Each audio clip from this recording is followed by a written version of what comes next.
Give us your name lang po and what you do for a living. Uh, can you repeat it, please? Your name po and what you do for a living. Okay, they call me Coach William, and I coach for our team, yung WWGBA. And specifically, I'm tasked to create the program for the training. So how long have you been doing this work with badminton? Okay, it actually started way back 70s when I was still playing. I was really into sports since I was grade 5.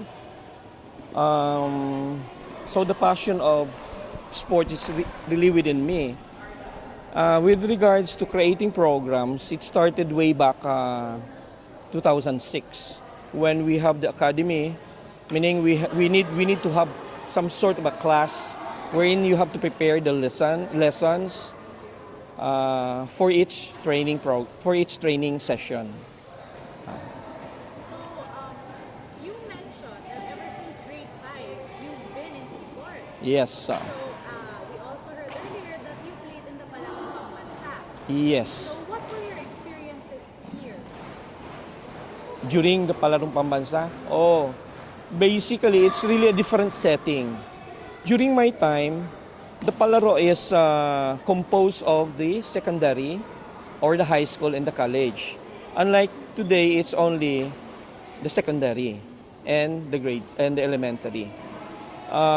With regards to the level of competitions, well, I was actually into table tennis during that time. And we are competing against national team. The Palarong Pambansa now, if you are a member of the Philippine team or maybe even the junior team, you are not allowed to play. But during those times, national players are allowed to play during the Palaro. And it was a great experience because it was the first time we broke the record of the NCR. I was representing Western Visayas. And it was like a chain. Something like a chain of more than 10 years wherein NCR are always winning. And for the first time, somebody from Western Visayas broke the chain. And they are national player. And I was actually a provinciano. So that was actually one of the memorable experiences that I have in sports. So given that you experienced these things in the Palakang Pambansa, what did you take from that? And also, since you played table tennis, how does it connect to badminton? Oh, my level of play is actually on the national category already. I did not join the national team despite I was being recruited. I was studying at UP Diliman during that time, and the training for the national team is in Rizal. So that takes a lot of, travel. And I heard your allowances, which is meager during that time, will be deducted every time you made an absent or being late.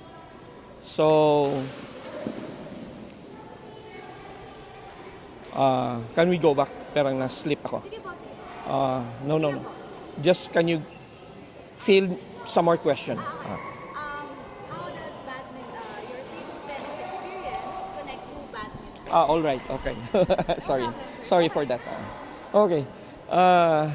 There are off-court season in table tennis or post-season for table tennis wherein you have nothing to do. So you have to cross-train. Meaning, it doesn't have to be table tennis, but as long as you make your muscles move, so you need to look for another sports that will compensate for your muscle. So I choose badminton. But then since I was competitive in nature, so instead of making it as cross-training, it becomes already my second sports. So whenever there is a competition in badminton, I also join them. So from that, from a Okay. So it so when I started playing badminton, it was also time for me to retire from table tennis. Looking at the Philippine sports scenario, champions, when they get old, they become clerk, they sweep the floor, and I said to myself, this is not what I want to be. So I have to maintain myself, I have to maintain my physique, and badminton provides what I need. So you sweat a lot, you move so much. Then until to the point that after I retired in table tennis, 2 years later I was already playing at the Philippine National Game here in Manila. So it becomes already, it's no longer my secondary sport. It becomes actually my primary sports, wherein the rest of the member of my family come and join me to play. We play at YMCA in Iloilo.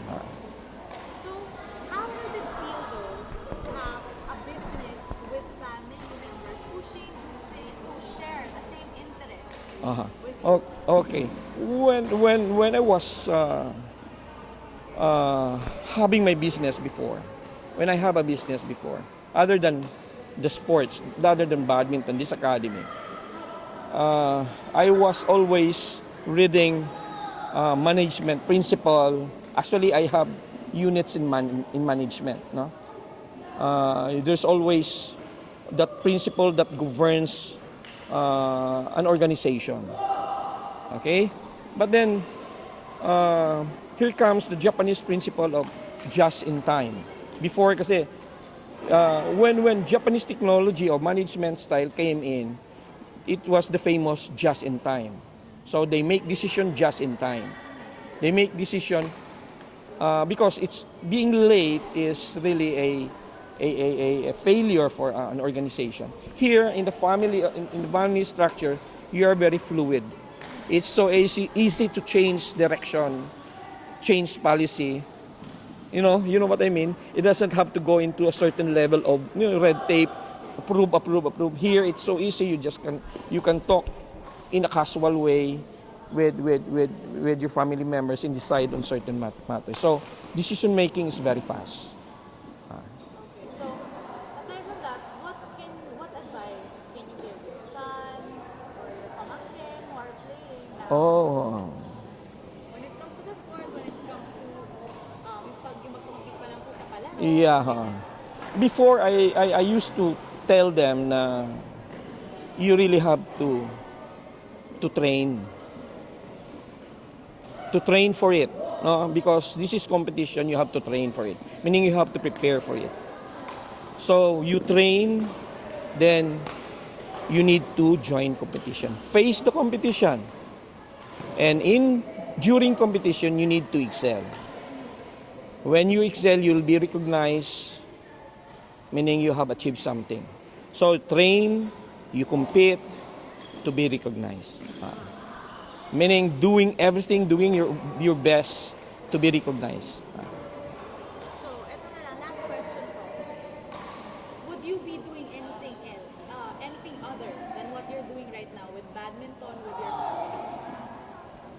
family? In what sense? Like, would you rather be doing something else, or this is it for you? This is all you. Well, in badminton, actually, there's so many dreams yet. No?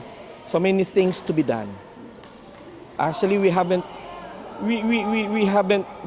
For me, I haven't reached my dream. I haven't yet. I'm still moving toward it. I know we are in the right direction, and there is a macro environment, wherein this academy is dependent upon, like our National Sports Association, which is, as of today, is very encouraging. No, very encouraging, meaning it gives life to academies like us, or an individual, like a single player will benefit from it. No?